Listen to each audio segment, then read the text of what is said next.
के मुमुक्षु श्रोताओं को, साधकों को, मातृशक्ति को मैं वेद संस्थान के इस पवित्र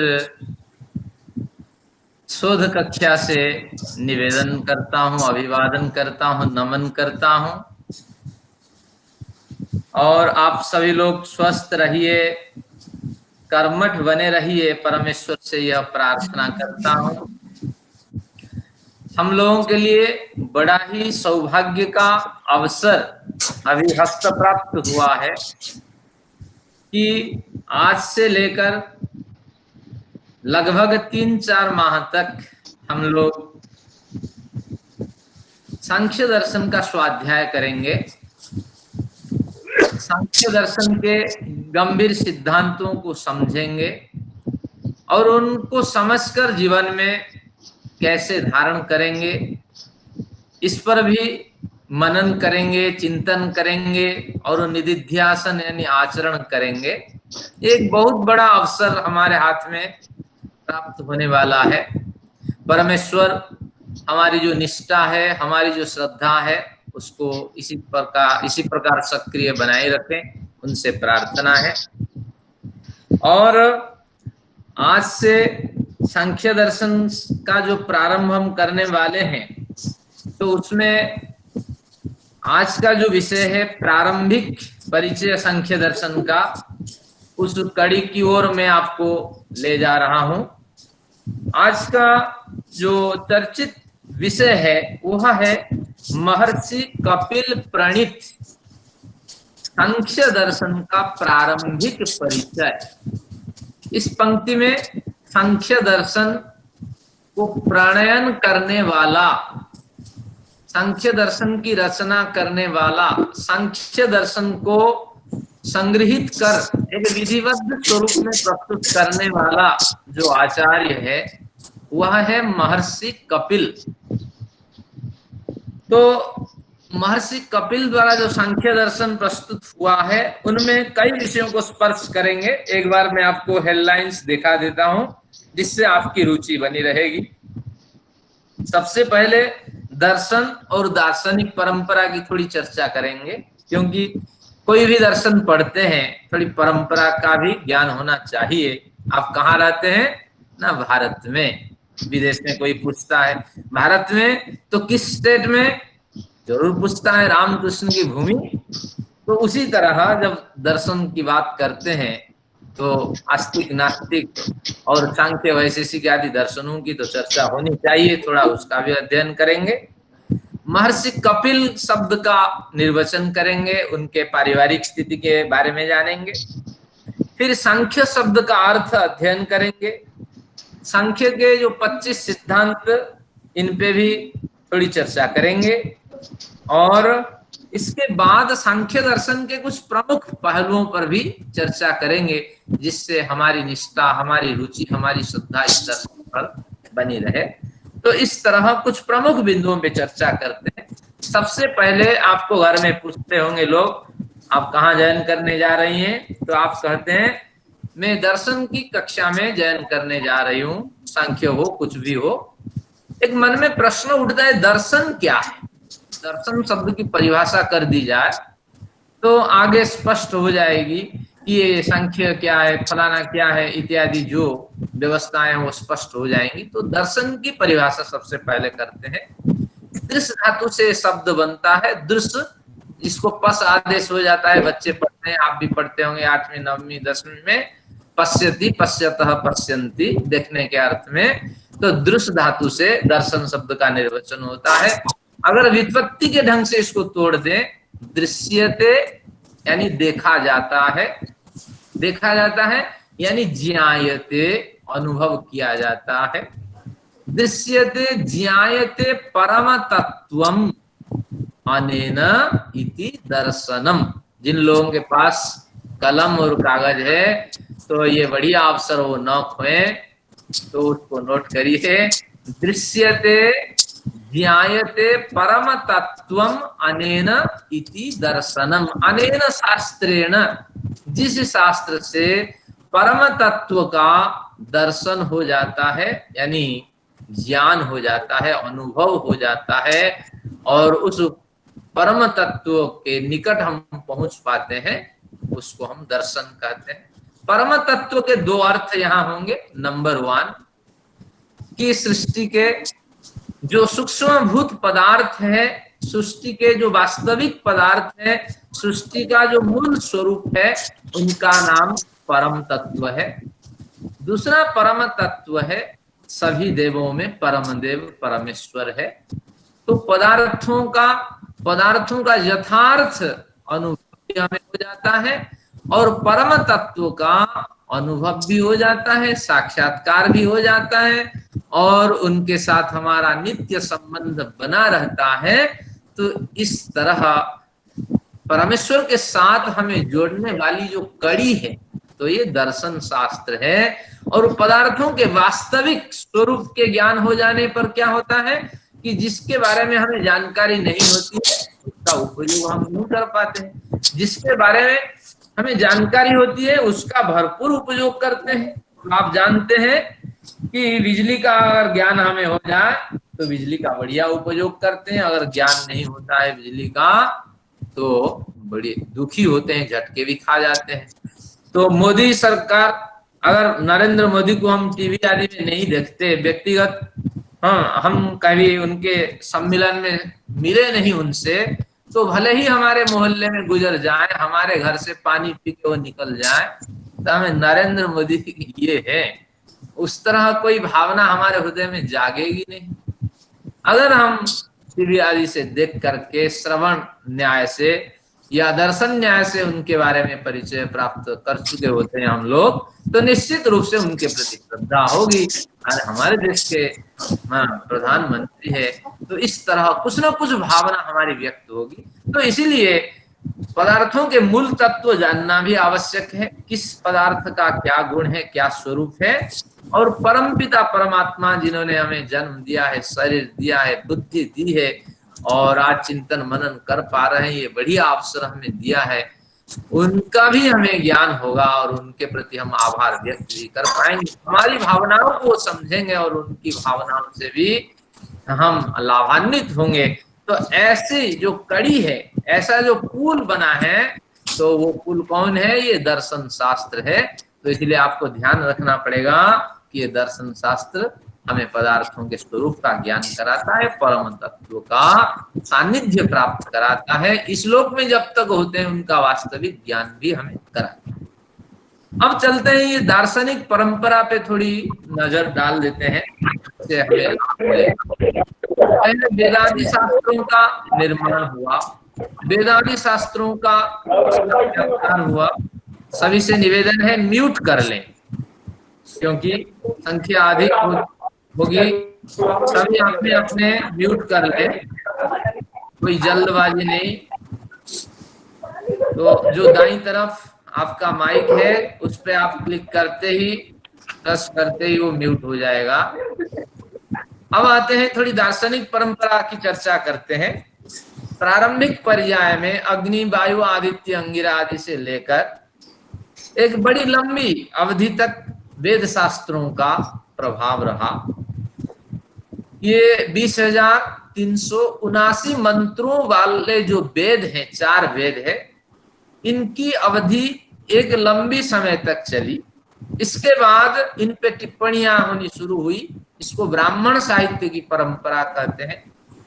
और धीरे धीरे आरण्य साहित्य की, आरण्यक साहित्यों की परंपरा चली। तो वो भी एक लंबी अवधि तक चलती रही ये परंपरा। इसके बाद उपनिषद साहित्यों की परंपरा हुई। तो वेद, ब्राह्मण, आरण्यक, उपनिषद परंपरा के पश्चात दार्शनिक परंपरा की शुरुआत होती है। यानी उपनिषदों के जो सार है, जो गंभीर सिद्धांत है, ये सारे सिद्धांत सूत्राकार में इन दर्शन शास्त्रों में आ गए हैं। जब कभी वेदांत दर्शन पढ़ेंगे, वेदांत दर्शन में आप देखेंगे कि उपनिषदों के एक एक श्लोक के 5-7 सूत्र बनाए गए हैं। कहीं कहीं बड़े प्रकरण को एक सूत्र में भी निपटा दिया गया है। तो इसलिए इन बड़े दर्शन शास्त्रों को पढ़ने की जो पहली कड़ी है आज हम शुरू कर रहे हैं, तो बड़ी रुचि के साथ इसकी भूमिका को समझते हैं, इसकी भित्ति को समझते हैं। जहां नींव मजबूत होगी वहां बढ़िया भवन आप खड़े कर पाएंगे। तो इस तरह उपनिषदों के जो विचार रहे उन विचारों को दर्शन शास्त्र पुष्ट करता है। तो अब पारंपरिक एक लकीर खींचते हैं। जो दर्शन शास्त्र है उनको हम उपवेद कहते हैं। वेद 4 है। उपवेदों की भी संख्या 2 तरह की होती है, स्वभाव की दृष्टि से, स्वरूप की दृष्टि से। अब स्वभाव की दृष्टि से 4 उपवेद हुए, आयुर्वेद, धनुर्वेद, गांधर्व वेद और अर्थवेद यानी अर्थशास्त्र। ये स्वभाव की दृष्टि से उपनिषदों वेदों के पश्चात उपवेद इस तरह इनका निर्णय हुआ व इनकी रचना हुई। लेकिन तत्काल उपनिषदों के बाद जो ग्रंथ बने जिसे आज हम पढ़ने जा रहे हैं, यह ग्रंथ है उपवेद। 6 उपवेद माने जाते हैं जिनका नाम है सांख्य, योग, वैशेषिक और न्याय व न्याय वैशेषिक और पूर्व मीमांसा, उत्तर मीमांसा। ये 6 आस्तिक दर्शन है, क्योंकि ईश्वरीय सत्ता को ये मानते हैं, वेदों को ये मानते हैं, और इन दोनों आधारों पे, वेद ईश्वरीय सत्ता के आधार पे ये दर्शन अपने विचार प्रस्तुत करते हैं। तो इसलिए ये हमारे जो मान्य दर्शन है ये 6 है। तो दर्शन उपनिषदों का मूलभूत सिद्धांतों का एक निचोड़ है। तो आज हम पढ़ेंगे इन दर्शनों में से सांख्य दर्शन। भारतीय परंपरा में इस दर्शन को पहले पढ़ने का एक क्रम बनाया गया है। आप नहीं कह सकेंगे कि सांख्य प्रारंभिक दर्शन है, हम नहीं कह सकेंगे कौन प्रारंभिक दर्शन है और कौन अंतिम दर्शन है। दर्शन के बीज वेद में भी मिल जाते हैं। तो ये कितने बड़े लंबे समय से दर्शन चलते आ रहे हैं हम नहीं कह पाएंगे। कपिल ने निश्चित रूप से सभी दर्शनों का सार संग्रह करके इनको पुस्तक के रूप दे दिया हो, लेकिन आगे पीछे का कोई क्रम हम निर्धारित नहीं कर सकते। लेकिन भारतीय परंपरा में सबसे पहले सांख्य दर्शन को पढ़ने की अनुमति दी जाती है। तो इसलिए हम सांख्य दर्शन के रचयिता अब कपिल के बारे में थोड़ी जानकारी प्राप्त करते हैं। प्राचीन इतिहासकार कहते हैं कि जितने भारत के प्राचीन ऋषि हुए हैं उन्होंने अपने परिचय गुप्त रखा है, क्योंकि परिचय से अभिमान बढ़ता है। क्योंकि शास्त्र कहता है कि यदा सर्वे प्रलीयन्ते कामा अस्य हृदय स्थिता, इसे साधक के हृदय में जो कामनाएं हैं, जब सारी कामनाएं मिट जाते हैं, तदा मृत्यु मृत्यु भवति तदा ब्रह्म समश्नुते, तब यह मरणशील प्राणी अमृत बन जाता है, तब ब्रह्म का आनंद इसको प्राप्त होने लगता है। अगर साधक लोग अपने परिचय रखते कि मैं फलाने शास्त्र का ज्ञाता हूं, मेरा घर इधर है, मेरी पत्नी ये है आदि, इस तरह परिचय रखते, कहीं ना कहीं इनको इस जो सिद्धांत हमारे बनाए गए हैं कि नाम रूप जब व्यक्ति खो देता है उस समय उसको अपवर्ग की प्राप्ति होती है। अपवर्ग शब्द का अर्थ है अपगत हो गया है वर्ग, जहां वर्ग जिसके, वर्ग यानी कैटेगरी, मैं वकील हूं, मैं इंजीनियर हूं, हाँ मैं डॉक्टर हूं, ये एक प्रतिष्ठा है। इस प्रतिष्ठा के बल पे व्यक्ति जीवित रहता है। तो इसलिए इन प्रतिष्ठाओं को जब व्यक्ति अपगत कर देता है, व्यक्ति खो देता है, समाप्त कर देता है, ये भी एक कामना है। ये कामना जब नष्ट हो जाती है तो समझना चाहिए तभी विकास होता है। तो इन्हीं भावना से प्रेरित होकर ऋषियों ने आपने परिचय नहीं किया। लेकिन हमारे कुछ ऐसे प्रबुद्ध शास्त्र हैं जो प्रमाण देते हैं कि नहीं, कपिल का भी एक छोटा सा परिचय प्राप्त होता है भागवत में। तो कभी भागवत पढ़िएगा। कपिल का एक छोटा सा परिवार था, बाप का नाम था कर्दम ऋषि। कर्दम कभी नाम सुने? आज तक किसी ने अपने बच्चे का नाम कर्दम नहीं रखा होगा। आज क्या बच्चे का नाम रखते हैं? हाँ, छुट्टू, बुट्टू, मुट्टू, किट्टू। अभी तो एक सूचना मुझे आई है कि मैं अयोना अपनी बेटी का नाम रखना चाहता हूँ। आपका क्या विचार है? यो ना? तो मैंने कहा मैं इसमें कुछ नहीं कह सकता, माँ बाप स्वतंत्र हैं। तो आजकल के जो नेटवर्क है, वेबसाइट बनी हुई है, किसी को कुछ अर्थ दे करके छाप देते हैं। तो इस तरह कर्दम का मतलब है कीचड़, कीचड़ यानी मिट्टी।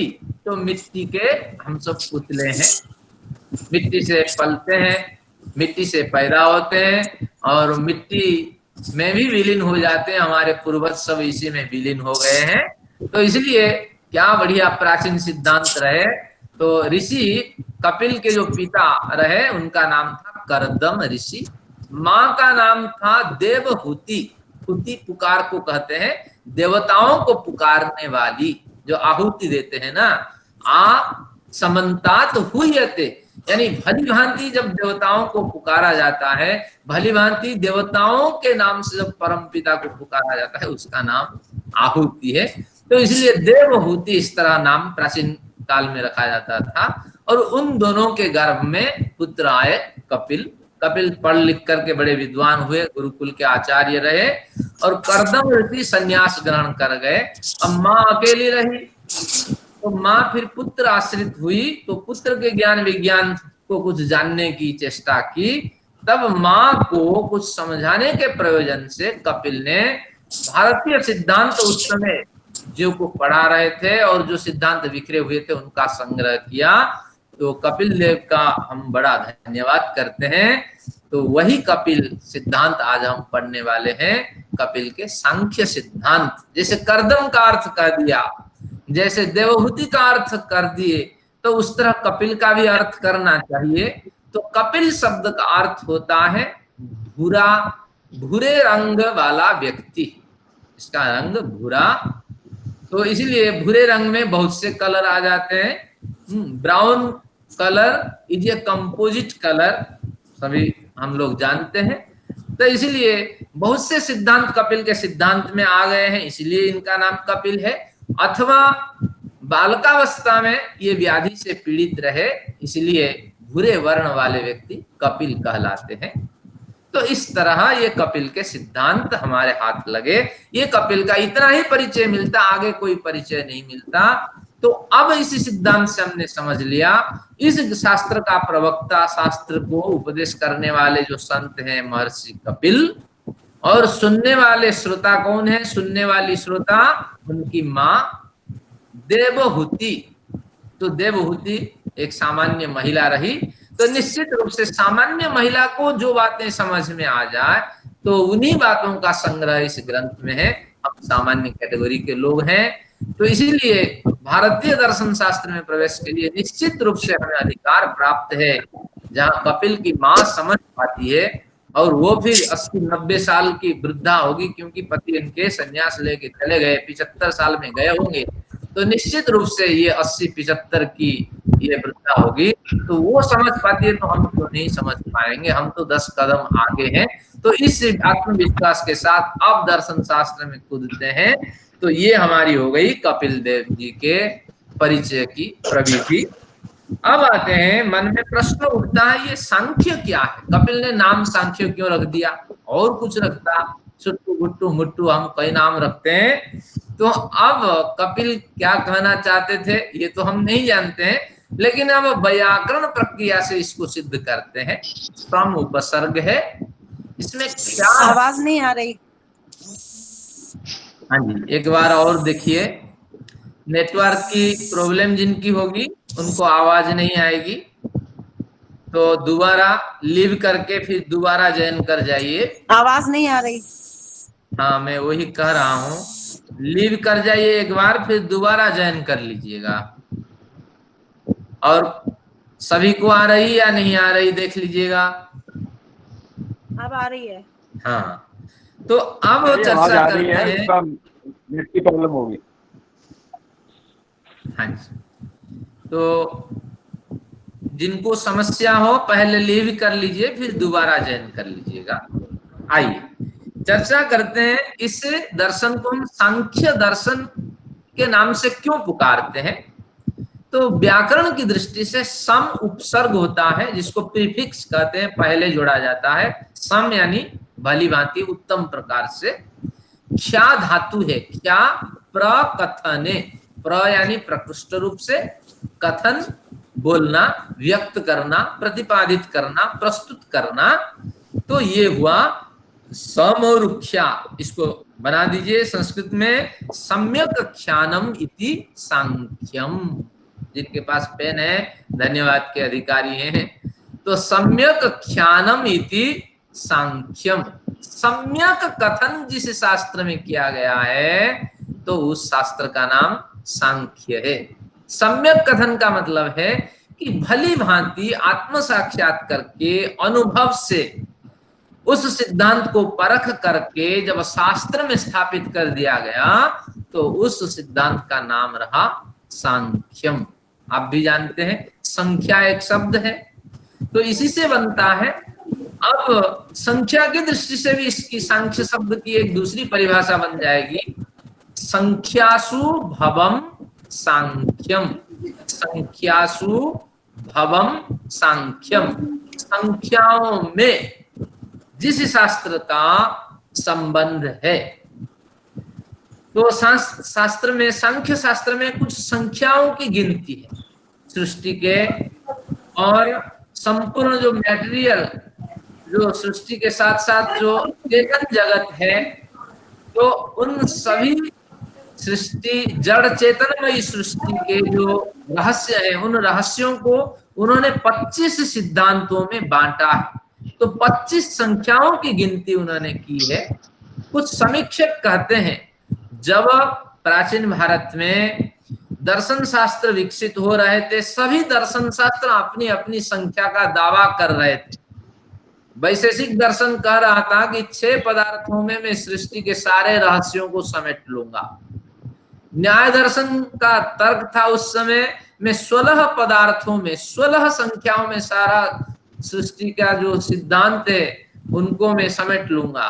तो उसी तरह पूर्व मीमांसा की बात करें, पूर्व मीमांसा 3 सिद्धांत मानता था, जैसे मीमांसा कहते हैं जैमिनी के विधि, निषेध और परमेश्वर। इन 3 सिद्धांतों में पूर्व मीमांसा अपने विचार को रखता है।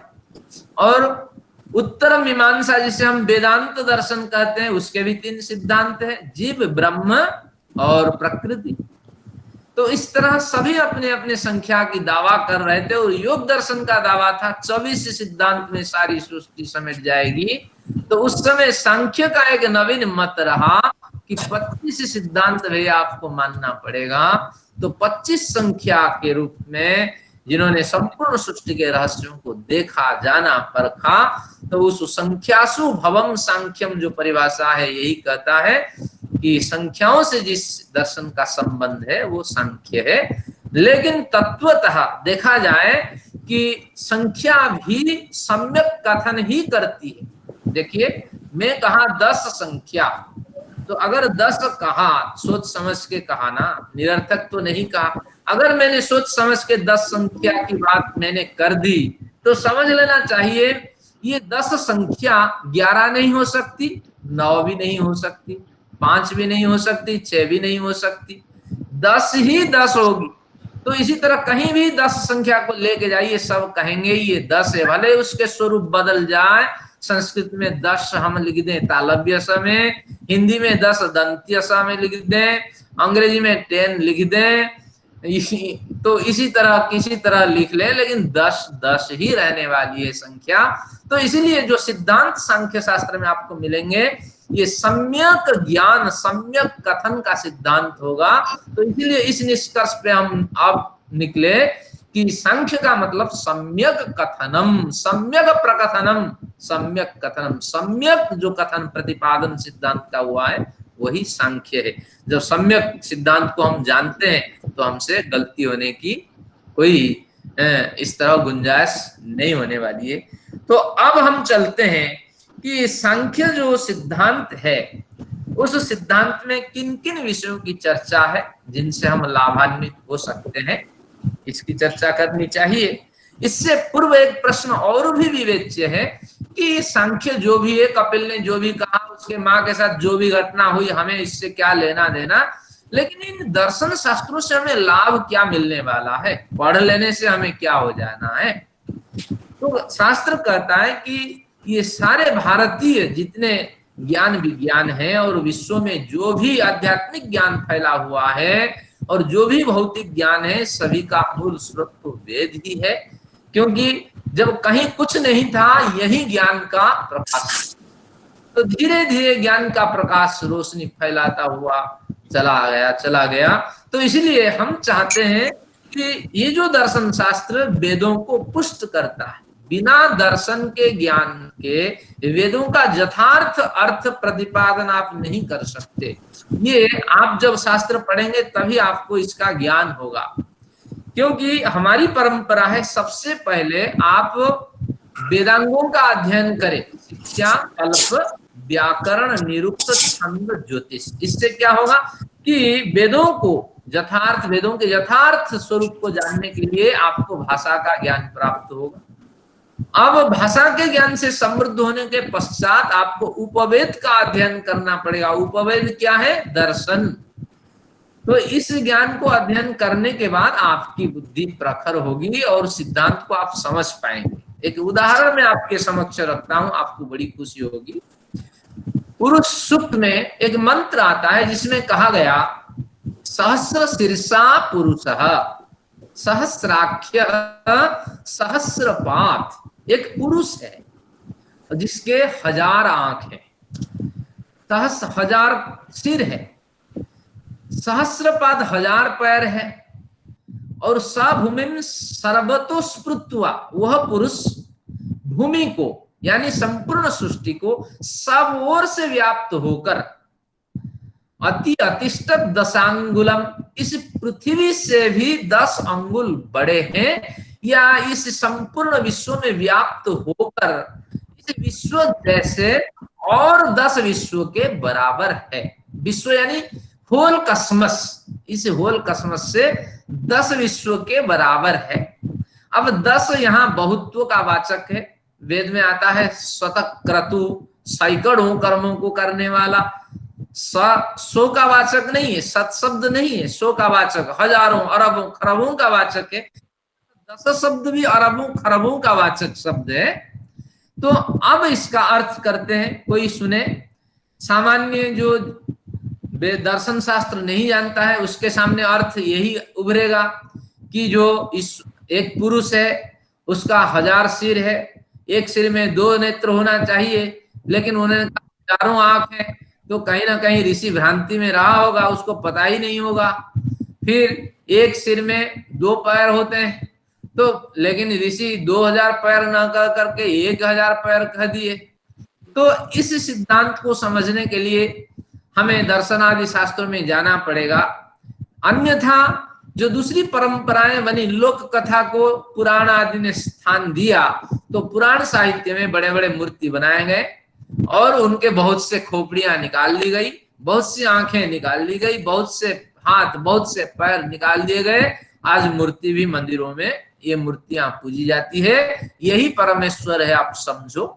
इस तरह अविद्या से हम प्रेरित हो सकते हैं अगर हम नहीं समझते, क्या दर्शन आदि शास्त्रों को नहीं समझते, वेदों के मंत्रों के तक हम पहुंच ही नहीं पाएंगे। तो अब दर्शन क्या कहते हैं कि ईश्वर एक है, स एकः एकम स एकः, न द्वितीय न तृतीय न चतुर्थः न पंचमः, स एवाधस्तात् स परस्तात् स पश्चातात् स उत्तरातात् स एवाधरातात्। ईश्वर आगे है, पीछे है, वो एक है, 2 नहीं, 3 नहीं, 4 नहीं, 5 नहीं, 7 नहीं, इस तरह कितनी भी कल्पना कर लें, ईश्वर की संख्या कभी खत्म नहीं होने वाली है। तो इसलिए आप संख्या में ईश्वर को गिन नहीं सकते। ईश्वर एक ही है, बहुत संख्या की कल्पना निरर्थक है। जब ईश्वर एक है तो उसके 1000 सिर, 1000 खोपड़ी, 1000 पैर का निर्णय करना क्या अभिप्राय है? क्योंकि ईश्वर सब में बसता है। एक ईश्वर संपूर्ण सृष्टि में अगर बसता है और वो चेतन ऊर्जा है, हम जैसे चेतन व्यक्ति हर वस्तु को जान पाता है। आप मुझे सुन रहे हैं, मैं आपको सुन रहा हूं। अगर दर्शन आदि शास्त्रों का अध्ययन करेंगे तो इसका ज्ञान आप तक पहुंचेगा, आपके जीवन में परिवर्तन होगा। तो उसी तरह परमेश्वर परम चेतन है, सब जान रहा है, सुन रहा है, देख रहा है, और संपूर्ण चेतन ऊर्जा की छतरी बना करके इस संपूर्ण सृष्टि में व्याप्त है। हम उसी के अंदर बैठे हुए हैं। तो ऐसे जो परमेश्वर है, तो वही परमेश्वर तो हम सब में व्याप्त है। हम जितने लोग हैं, परमेश्वर के उतने सिर हैं। हमारी जितनी आंखें हैं, परमेश्वर की उतनी आंखें हैं। हमारे जितने पैर हैं, परमेश्वर के उतने पैर हैं। तो इस तरह शास्त्र में परमेश्वर की चर्चा हुई, शास्त्रों में यानी दर्शन शास्त्र में। तो इस ज्ञान को जानने वाला व्यक्ति तो उस तरह मूर्ति नहीं बनाएगा, 1000 खोपड़ी नहीं बनाएगा, 1000 नेत्र नहीं बनाएगा, कहीं से पानी निकल रहा है, कहीं से क्या आग निकल रहा है, और कहाँ क्या क्या स्थितियां हो रही है, तो इस चक्कर में नहीं आएगा। तो निश्चित रूप से समझ जाएगा कि ये विश्वव्यापी अखंड चेतन ऊर्जा परमेश्वर का ही कथन है, जो परमेश्वर संपूर्ण सृष्टि में व्याप्त होकर इसी सृष्टि से कई हजार अरबों खरबों गुना बड़ा है। तो इस तरह का ज्ञान हमें हो पाएगा। ये दर्शन शास्त्र का सिद्धांत है।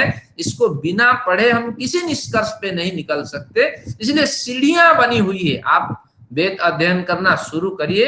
अगर पहली सीढ़ी से नहीं चलते हैं वेदांग, वेदांग से उपवेद, उपवेद का अध्ययन करके अगर वेद पे नहीं कूदते हैं, तो उतनी क्लैरिटी आपको नहीं मिलेगी और उतना आनंद नहीं मिलेगा। जो लोग बिना इन साधनों के इसमें श्रम करते हैं, उन्हीं लोगों से पूछिए कि थोड़े दिन श्रम करने के बाद फिर रुचि हटती है। जैसे मैंने देखा, बहुत से बच्चे छोटी अवस्था में एस्कन में चले जाते हैं, माला पकड़ा दी जाती है, और वो लोग जब तब करते हैं, भोजन आदि मिलता है। 5-7 साल के बाद फिर उनमें परिवर्तन होता है, क्योंकि ज्ञान की प्रौढ़ता नहीं होगी तो उपासना में आपको रस नहीं आएगा, आनंद नहीं आएगा। तो इसलिए ये सीढ़ियां हैं। तो हम अब पहली जो प्रमुख सीढ़ी है, उसी सीढ़ी पे बैठे हुए हैं, और इस सीढ़ी से धीरे धीरे आगे मंजिल जाएंगे। संख्य दर्शन पढ़ लेने के बाद एक ही दर्शन देवहूति ने अध्ययन किया, ये हमारे साथ प्रमाण है। इसी दर्शन के बल पर करदम जिस मार्ग पे गए, देवहूति शरीर त्याग कर उसी मार्ग पे चली गई। तो निश्चित रूप से हमारा कल्याण होने वाला है। हमें बड़े शास्त्रों का अध्ययन करने की कोई आवश्यकता नहीं। सारे भारतीय सिद्धांत इसी एक दर्शन में आ गए हैं। तो बड़ी रुचि के साथ हम इसका अध्ययन करेंगे। मैं और एक प्रमाण दिखाता हूं कि दर्शन शास्त्र के अध्ययन के बिना हम कैसे धोखे खा सकते हैं। एक प्रमाण आता है वेद में। इसी पुरुष सूक्त में कहा गया, सृष्टते लक्ष्मीश्च पत्निया अहोरात्रे पार्श्वे नक्षत्राणि। हे परमपिता, तुम्हारी 2 पत्नियां हैं। अरे बढ़िया, परमेश्वर तो एक अभी समझ रहे थे, अभी 2 पत्नियां। वेद मंत्र कह रहा है, मैं नहीं कह रहा हूं, या कहीं पुराण की बात नहीं कह रहा हूं कि आप भ्रांति में फंसेंगे। वेद ही कह रहा है। देखिए, सृष्टते लक्ष्मीश्च पत्निया, ते यानी ते परमात्मनः, हे परमात्मा तुम्हारी 2 पत्नियां हैं। एक पत्नी का नाम श्री है और एक लक्ष्मी है। सृष्टते लक्ष्मीश्च पत्निया ते पत्नियों श्रीश्च लक्ष्मीश्च। और श्रीदेवी और लक्ष्मी देवी 2 पत्नियां हैं। तो फिर कल्पना करें, श्रीदेवी परमेश्वर सर्वव्यापक है, तो एक देवी को, श्रीदेवी को अमेरिका में रखता होगा, और एक देवी भारत में पटक दिया, एक देवी को पटक दिया होगा। तो इस तरह की कल्पना भी हम कर सकते हैं, क्योंकि वेद कहता है। और इसी दृष्टि से देखिए, रामानुजाचार्य हुए मध्य भारत में 12वीं सदी के आसपास, बहुत बड़े आचार्य हैं। श्रीभाष्य उन्होंने बनाया, विशिष्ट अद्वैत सिद्धांत की स्थापना की। जब पढ़ेंगे इसी दर्शन में ये सब प्रकरण आएंगे। लेकिन उनको भ्रांति हो गई इस मंत्र में। जो आज देखते हैं, आप तिरुपति जाते हैं, बालाजी जाते हैं, और उस पत्थर मूर्ति के नीचे 2 आपको स्वर्ण की प्रतिमाएं मिलेंगी, तो ये श्रीदेवी है और लक्ष्मी देवी है। उन्होंने नाम बदल दिया, श्रीदेवी लीला देवी।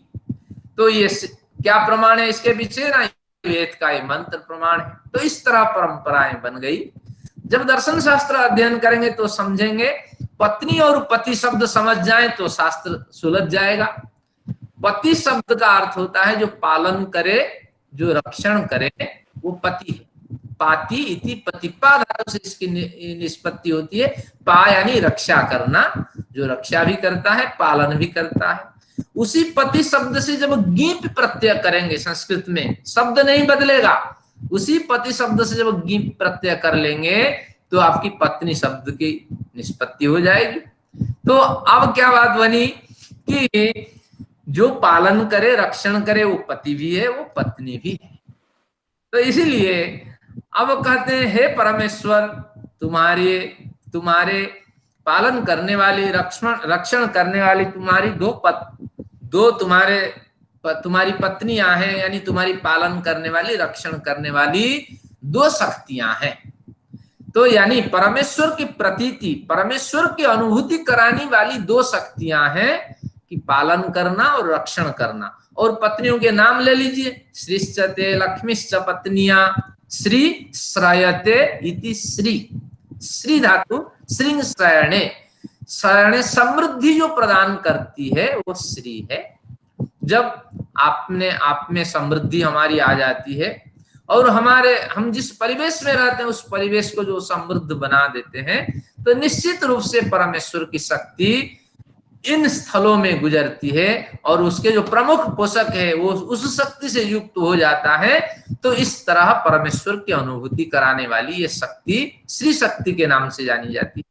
और लक्ष्मी शब्द पे निर्वचन करते हैं, लक्ष्यते अनया इति लक्ष्मी, जिसके द्वारा कुछ नई पहचान स्थापित होती है वो लक्ष्मी है, लक्ष्मी रूपी शक्ति है।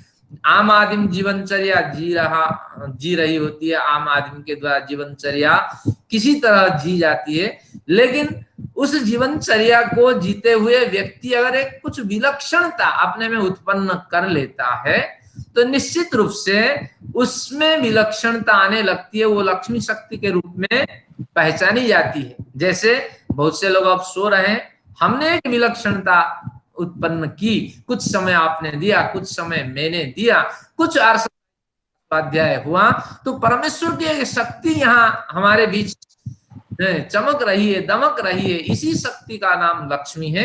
यानी समृद्ध से अपने को समृद्ध करना, अपने आसपास के परिवेश को समृद्ध बनाए रखना, ये परमेश्वर की एक शक्ति है। और विलक्षण योग्यता के जब हम अधिकारी बनते हैं, कुछ विलक्षण यानी आत्म कल्याण के लिए और समाज कल्याण के लिए जब विलक्षण योग्यताएं हम में आ जाती है, मानो परमेश्वर के सिद्धांत को पालने वाली पत्नी जिसे कहा जाता है, तो उस तरह किसी शक्ति से हम जुड़ गए होते हैं। तो इस तरह ये परमेश्वर की दोनों शक्तियों की चर्चा हुई है, लेकिन दर्शनादि शास्त्रों के सिद्धांत से विमुख होने के कारण, ऐसा नहीं कि उनको ज्ञान नहीं था, लेकिन उस समय कृष्ण भक्ति प्रबल था, उस समय पौराणिक परंपरा प्रबल थी, जिसके कारण इस तरह भ्रांतियां हुई है, इस तरह परेशानियां हुई है हमारे आचार्यों को। और यहाँ की बात क्या करें, एक बड़े आचार्य हुए हैं जयदेव, सुनकर के आप दुखी होंगे। सुंदर शब्दावली की रचना करते हैं, गीत गोविंद काव्य रचना करते हैं, लेकिन उस काव्य में क्या है, बड़ी रुचि के साथ उसको प्रौढ़ व्यक्ति गाते हैं, संन्यास आश्रम में गए हुए संत गाते हैं, लेकिन वो परंपरा की पौराणिक परंपरा के ग्रंथ है। इसमें किसकी चर्चा है कि राधा कृष्ण का मिलन है, किस तरह आपस में मिलते हैं, किस तरह हगिंग करते हैं, किसिंग करते हैं, फोर प्ले आफ्टर प्ले।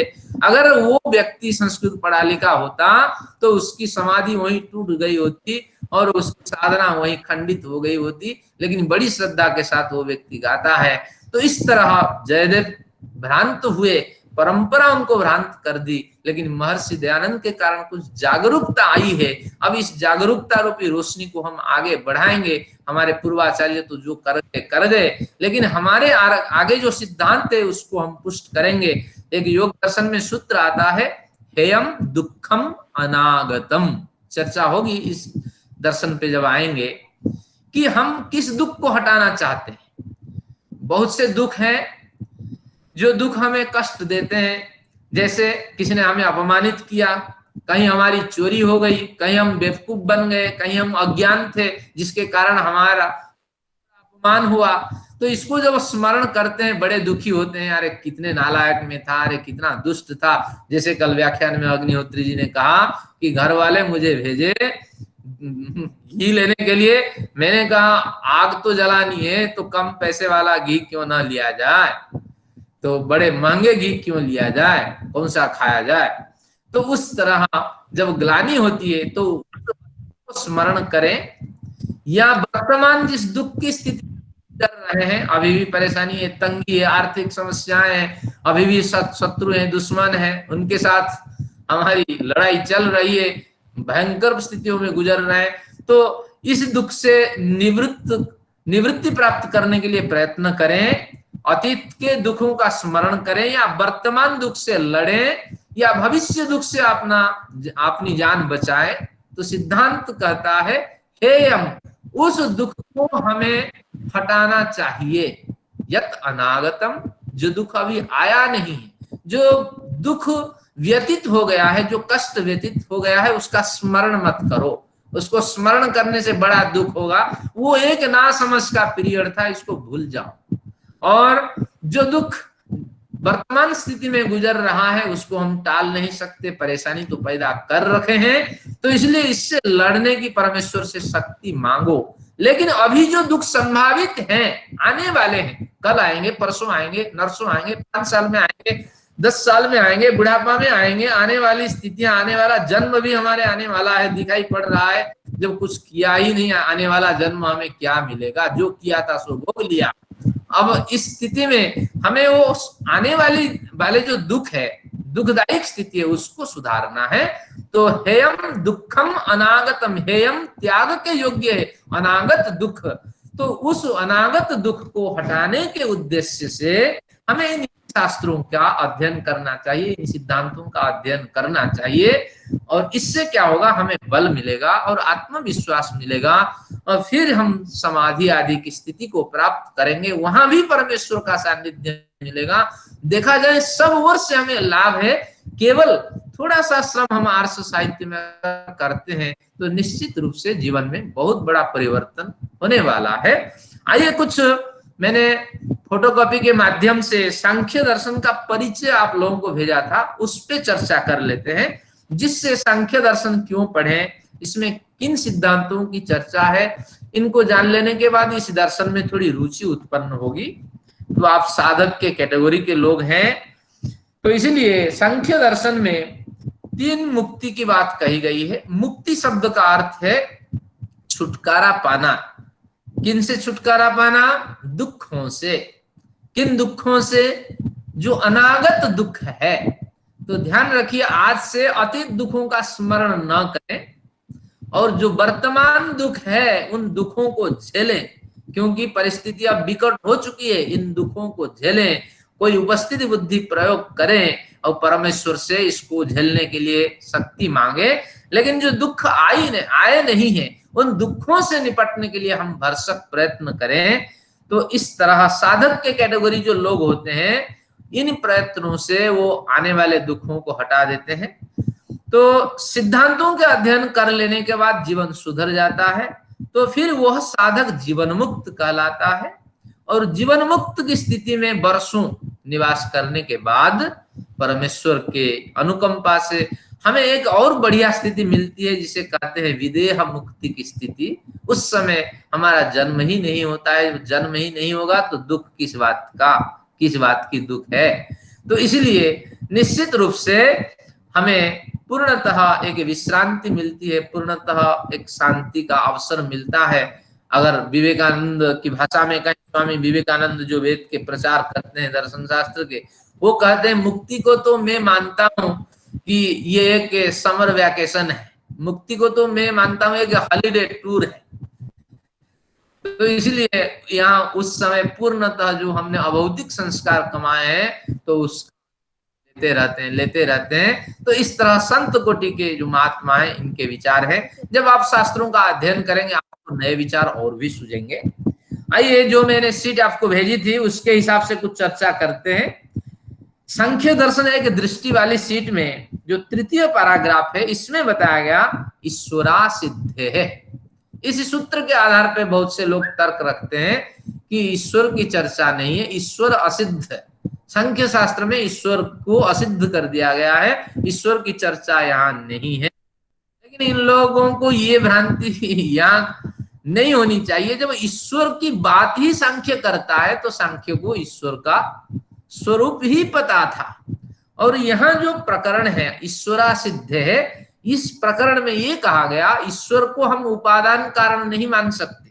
उपादान कारण का मतलब है वह कारण जो हमेशा उस वस्तु के साथ बना रहे। घड़ा का उपादान कारण क्या है? मिट्टी। जब तक घड़ा है तब तक मिट्टी तो उसके साथ रहने वाली है। घड़े को छोड़कर मिट्टी अलग नहीं हो सकती। लेकिन परमेश्वर का संबंध इस तरह नहीं है। परमेश्वर एक निमित्त कारण है, एक विशेष कारण, उसको हम उपादान कारण नहीं मानते। तो उपादान कारण क्या है, निमित्त कारण क्या है, विशेष चर्चा इस सांख्य शास्त्र में होगी। उस विषय को मैं यहाँ नहीं उठाता हूं। तो यहाँ कह रहा है कि ईश्वरा सिद्धि का मतलब प्रकरण है ईश्वर को हम उपादान कारण मानने में हिचकिचाते हैं। उपादान कारण की सिद्धि ईश्वर में नहीं होगी, ईश्वर तो निमित्त कारण है। तो इस तरह कुछ सिद्धांत आएंगे तो उसकी आप ध्यान रखिए। और साथ में ईश्वर को पुष्ट करता हुआ एक सूत्र सांख्य शास्त्र में मिल जाता है, स ही सर्वविद सर्वकर्ता। ईश्वर ही सब कुछ जानने वाला है। हमारे ग्रुप में 173 मेंबर हैं, 72 मेंबर हैं। जॉइन करने वाले कितने हैं? पिछले सत्र में 27, इस सत्र में मुश्किल से 25। केवल आवेश में आने वाले कितने व्यक्ति हैं ईश्वर भी जानते हैं। श्रद्धा से आने वाले कितने व्यक्ति ईश्वर भी जानते हैं। तो इस उधेड़ बुन में हमने इस सप्ताह में केवल एक कक्षा रखी है, तो इसलिए कठिनाई हुई है। साधकों को एक हफ्ते और प्रतीक्षा करनी पड़ेगी, क्योंकि हम सोचते थे अगर 200 व्यक्तियों की उपस्थिति होगी, हमें एक बड़े पैक लेना होगा जिसमें 250 की उपस्थिति हो। तो अब तो मुझे लग रहा है कि इसी पैक से काम चल सकता है। लेकिन जो भ्रांति फैलाई गई है इन साधकों के द्वारा, ईश्वर जानता है इन सबको, तो इसलिए करता। और आगे क्या कहा? सही सर्वविद सर्वकर्ता, सब जानता है और सबको सब कुछ करने वाला है। जो असाध्य कार्य आप दिखाई पड़ रहा है आपको, इन सभी कार्यों के कर्ता तो ईश्वर ही है। तो इस तरह ईश्वर की पुष्टि बहुत से प्रमाणों से यहाँ हो जाती है। हमने एक बार खोज की थी तो 20 से ऊपर सूत्र मिले जिसमें सांख्य दर्शन में ईश्वर के सिद्धांतों का प्रतिपादन हुआ है। हर जगह, हर टिप्पणी, हर अध्याय पे आपको ईश्वर के स्वरूप मिल जाएंगे। जो भ्रांति से पीड़ित हैं, जो मूल ग्रंथों का अध्ययन नहीं किए हैं, वो लोग इस भ्रांति में रहते हैं कि सांख्य तो निरीश्वर सांख्य है। तो इस तरह ईश्वर ने, सांख्य शास्त्र ईश्वर को प्रतिपादित नहीं करता, ये कहना सरासर गलत है। आगे सांख्य शास्त्र में 25 सिद्धांतों की चर्चा है। क्रमशः सूत्रों में इसकी चर्चा मैं करूंगा, लेकिन यहाँ चर्चा करके आपको व्यथित नहीं करना है। कुछ और बेहतरीन सिद्धांत समझते हैं। सत्वरज तम को सांख्य प्रारंभिक पर्याय में स्थापित करता है। सभी सृष्टि के मूल पदार्थ जो है वो सत्व रज तम है। इनके भी कई कण होते हैं और कई कण मिल करके, सत्व के कई कण, रज के कई कण और तमह के कई कण मिल करके सृष्टि का निर्माण करते हैं, पदार्थों का निर्माण करते हैं। कभी सत्व उच्च में चला जाता है तो रजा तम निम्न में आ जाते हैं, कभी रजा उच्च में चला जाता है तो सत्व और तमह निम्न में, उच्च में आ जाते हैं। तो इस तरह इनका आगे पीछे क्रम चलता रहता है। तो इस तरह सिद्धांतों का प्रतिपादन सबसे पहले हमें बेहतरीन ढंग से, सभी शास्त्रों में तो इसकी चर्चा है त्रिगुण की, लेकिन बेहतरीन ढंग से चर्चा किसमें है? सांख्य शास्त्र में। तो इसको भी हम पढ़ेंगे इस दर्शन में। और प्रकृति पुरुष का संयोग इसमें बताया जाएगा कि प्रकृति बांध रखने वाली शक्ति है। निरंतर जो भोग आपने किए हैं वो आपको दे रहे हैं। देखिए आप कितने सुंदर घर में रहते हैं, कितने सुंदर मकान में रहते हैं, कितनी बढ़िया व्यवस्था आपकी है। क्यों? आपने कमाए हैं। प्रकृति ईश्वर के आदेश से सब उपलब्ध करा रही है। आप केवल ऑर्डर करते हैं, आपके घर में सामान पहुंच जाते हैं। तो ये जो है प्रकृति आपको बांध रही है। अगर आपने इस तरह जीवन जिया तो जो कमाए थे प्रकृति सब दे दिया आपको। लो भैया तूने कमाया, मैं क्यों रखूं? जब तुम्हारे मालिक देना चाहता है, ईश्वर देना चाहता है, लो मेरे से ले लो, और कुछ लेना है ले लो। जब सब भोग लेते हैं, आपके अकाउंट में कुछ नहीं होता है तो आपकी क्या दुर्दशा होती है कि आपको दर दर पे ठोकर खानी होती है। तो 10 रुपए कमाने के लिए, 100 रुपए कमाने के लिए हजारों को आपको हाथ जोड़ना पड़ता है। तो उसी तरह स्थिति पैदा हो जाती है, जो आपके पास कुछ बचता ही नहीं है, पुण्य डाउन में चला जाता है। तो जो जन्म इस समय मिला है, तो मनुष्यों से इतर जन्म में आप चले जाते हैं। वृक्ष, पेड़ पौधे, कीड़े मकोड़े, गाय बैल पशु, क्या क्या जन्म वो देता है वही ईश्वर ही जानता है। तो इस तरह प्रकृति और पुरुष के सिद्धांत पढ़ेंगे। पुरुष भोग करना चाहता है, अत्यधिक भोग करना चाहता है, और प्रकृति भोग उपलब्ध कराती जाती है। तो इस तरह स्थितियों का वर्णन है। अगर पुरुष स्वयं कर लेता है, जितना हमने उपार्जन किया है उतने का बढ़िया विनिमय कर लेता है, न्यूनतम साधन के साथ जीवन जीता है, और जो बचता है, अगर 5-7 व्यक्तियों का कल्याण हो जाता है अपनी कमाई से, अपने पास जो धन है, तो बहुत बड़ी उपलब्धि होने वाली है जीवन में, बहुत बड़े पुण्य संचय हो जाते हैं। 5-7 की बात क्या, एक माई जो आपके घर में आती है, अगर उसका आप कलेवर कर देते हैं, उसका अगर बढ़िया उसकी व्यवस्था कर देते हैं, उसके बच्चे पढ़ लिख लेते हैं, तो निश्चित रूप से बहुत बड़ा आपको फल मिलने वाला है, पुण्य मिलने वाला है।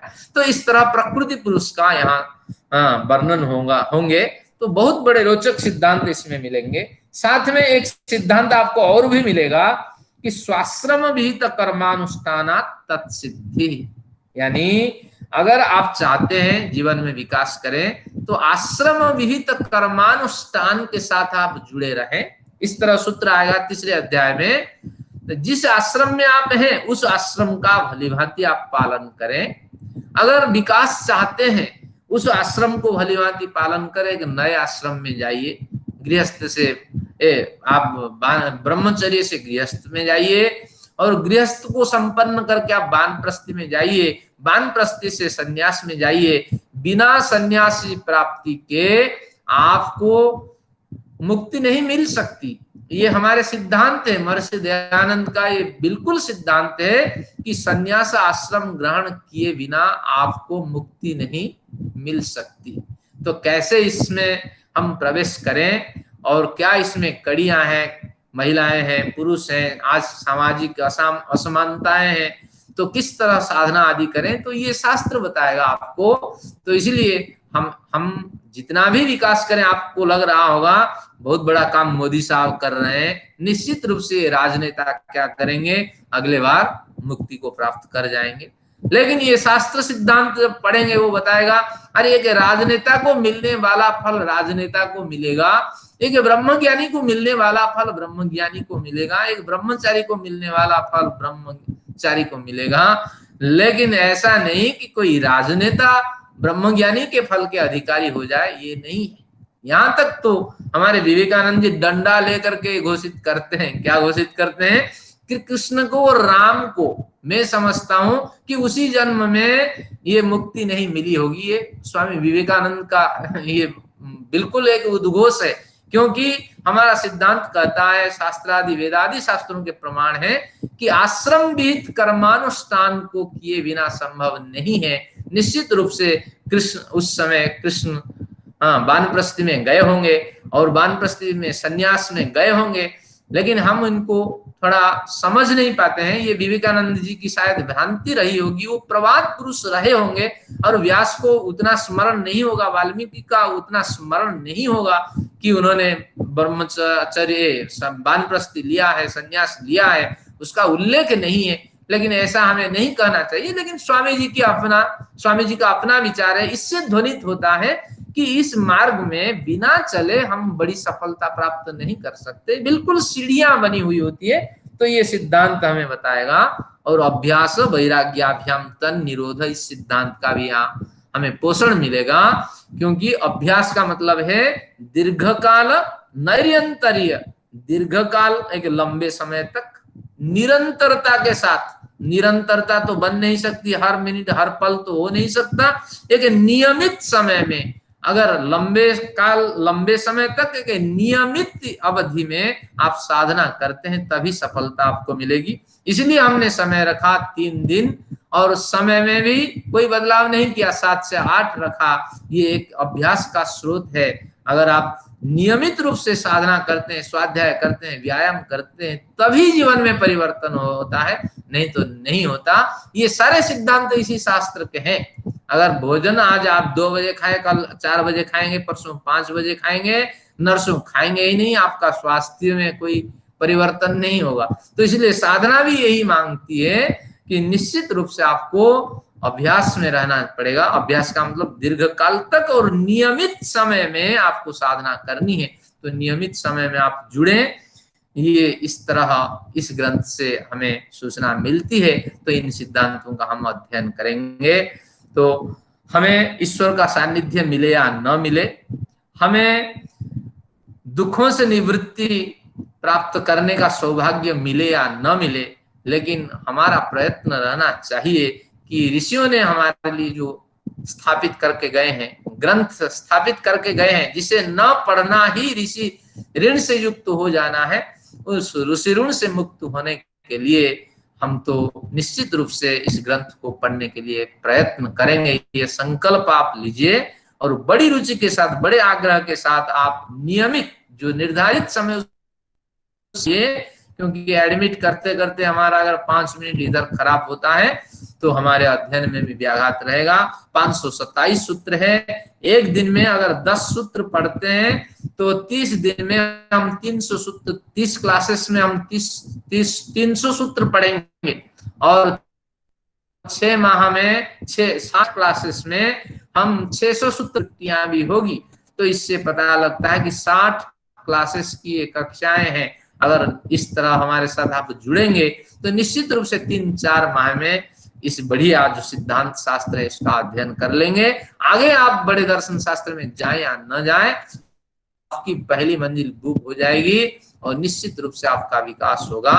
तो इन्हीं पवित्र भावनाओं के साथ पुनश्च मैं आप सभी लोगों से निवेदन करता हूं, बड़ी संख्या में आइए। केवल ऑनलाइन दर्शन ग्रुप में उपस्थिति दर्ज कराना कोई जरूरी नहीं है, लेकिन आप स्वाध्याय आदि में नियमितता बनाए रखें और अभ्यास, इस सिद्धांत जो मैंने कहा दीर्घकाल तक नियमित रूप से इस सत्र में भाग लें, तभी जीवन में परिवर्तन होगा। नहीं तो हम जैसे ही हैं ऐसे ही रहेंगे और जो भोग कमाए उसको भोग लेंगे। बाकी अग्रिम यात्रा तो आप जानते हैं, जब हमारे बैलेंस में कुछ नहीं होगा तो फिर पड़ोसी से, भाभी से और दूसरों से मांगने लगेंगे, थोड़ी मदद करिए, आगे कहीं से पैसे आएगा देख लेंगे। तो इस तरह परमेश्वर हमें सद्बुद्धि दें, हमारी प्रीति, हमारी जो श्रद्धा है उसको बरकरार बनाए रखें। तो इन्हीं भावनाओं के साथ और पवित्र विचारों के साथ मैं आप सभी लोगों का धन्यवाद करता हूँ, नमन करता हूँ। और सभी से निवेदन है, कुछ प्रश्न अगर रखना है तो 5 मिनट आपके पास शेष है, तो कुछ प्रश्न रखें। और हमने जो अभ्यास का सत्र बनाया है उसको बदलेंगे नहीं, क्योंकि हमें लंबी यात्रा चलना है, 60 क्लासेस कवर करनी है। तो 6 माह 1 साल प्रतीक्षा हमें नहीं करनी है। तो आप मेरे साथ जुड़े रहिए, 15 सूत्र 20 सूत्र पढ़ लेंगे एक दिन में और जल्दी जल्दी 3-4 माह की अवधि में इस दर्शन को पूरा कर देंगे। कुछ विचार रखना चाहें आप अनम्यूट करके रख सकते हैं, 5-7 मिनट आपका स्वागत है। जी मैं रविदेव, आर्य रविदेव बोल रहा हूँ। हाँ जी, धन्यवाद आपका।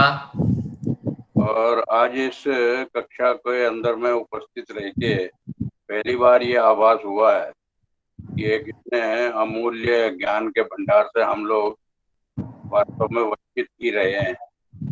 और जितना समुद्र की गहराई में उतरने का प्रयास करते हैं तो लगता है कि हमारे हाथ पहले से कितने रिक्त हैं। तो इस प्रकार का ये जो अनुभव है, ये अनुभव ही इस बात के मार्ग को हमारा प्रशस्त करेगा।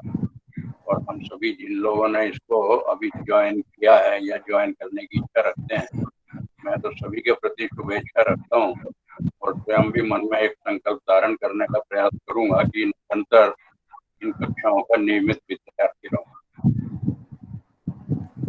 धन्यवाद जी आपका। और कोई विचार रखना चाहे रख सकते हैं। नमस्ते आचार्य जी, आरती बोल रही हूँ। नमस्ते जी। अच्छा, ये आपने जो बोला कि उपादान कारण ईश्वर को नहीं मानते, ये सांख्य दर्शन नहीं मानते। हाँ, सभी सभी दर्शन नहीं मानते हैं, लेकिन सांख्य दर्शन का ये जो सूत्र आया है ईश्वरा सिद्धे, उसी सूत्र का प्रकरण उपादान कारण का चल रहा था। तो हम प्रकृति को ही उपादान कारण मान सकते हैं, ईश्वरा सिद्धे। इस प्रकरण में ईश्वर को अगर लेंगे तो ये सिद्ध नहीं होगा कि ईश्वर ही उपादान कारण है। नहीं, क्यों? क्योंकि ईश्वर तो सब जगह व्याप्त है, वो तो कण कण में है, तो वो हाँ। हर एक चीज में उपस्थिति है, तो उपादान कारण तो है ही साथ में। क्या बढ़िया प्रश्न है आपका। प्रकृति तो है ही है, तो उपादान कारण भी आदित्य है। अग्निहोत्री जी जैसे प्रश्न करते हैं। इसमें क्या है कि उपादान कारण के स्वरूप भी तो दिखाई पड़ने चाहिए। ईश्वर तो निर्गुण है, निर्गुणम गुणभोक्त्री च, ईश्वर सब जगह व्याप्त है।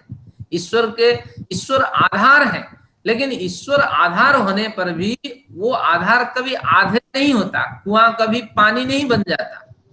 तो कुआं अपना अस्तित्व बनाए रखता है, ईश्वर सब में अनुप्रविष्ट है। लेकिन अगर ईश्वर को उपादान कारण मानेंगे तो ईश्वर के गुण भी हम सब में दिखाई पड़ने चाहिए। वो आनंद है, हम निरानंद है। वो सर्वविद है, हम तो पूर्णविद है। इत्यादि बहुत से सिद्धांत पुष्ट नहीं होते हैं, और ईश्वर को निर्गुण मानने के कारण और इनसे अछूत मानते हैं, तो इसलिए ईश्वर को हम निमित्त कारण मानते हैं, उपादान कारण नहीं मानते। धन्यवाद। धन्यवाद जी का धन्यवाद। तो इस तरह बढ़िया रोचक सत्र होंगे, तो इसमें आप भाग लीजिएगा और मित्रों को प्रेरित करिए। वेद संस्थान कोई मानदेय नहीं चाहता। वेद संस्थान का उद्देश्य वेदों को आप पढ़ें और वेदांग भी पढ़ें, उपवेद भी पढ़ें और वेदों में श्रम करें, और जितनी साधना के स्रोत हैं उसको आप बटोरें, जीवन का आनंद लें। चलिए, इन्हीं विचारों के साथ आप सभी लोगों की शुभकामना करता हुआ, परमपिता से नमस्कार करता हुआ आज का सत्र समाप्त करता हूं। आइए शांति पाठ करते हैं। हमारी परंपरा में 3 प्रकार की शांति का पाठ होता है। तो पहला सूत्र वही भी बताएगा कि आध्यात्मिक, आधिभौतिक, आधिदैविक दुख से है परमेश्वर, आप हमें निवृत्ति करा दें, जिससे जन्म कर्म बंधन से हम शांत हो जाएं। तो इसी भावना से त्रिविध शांति का भी पाठ करेंगे। आइए शांति मंत्र का पाठ करते हैं। ओम द्यौः शांतिरंतरिक्षम शांति पृथिवी शांतिरापः शांतिरोषधयः शांतिः वनस्पतयः शांतिर्विश्वे देवाः शांतिर्ब्रह्म शांतिः सर्वं शांति शांतिः सामा शांतिरेधि। ओम शांति शांति शांति। आइए सत्र समाप्त करते हैं। आप सभी लोगों का धन्यवाद।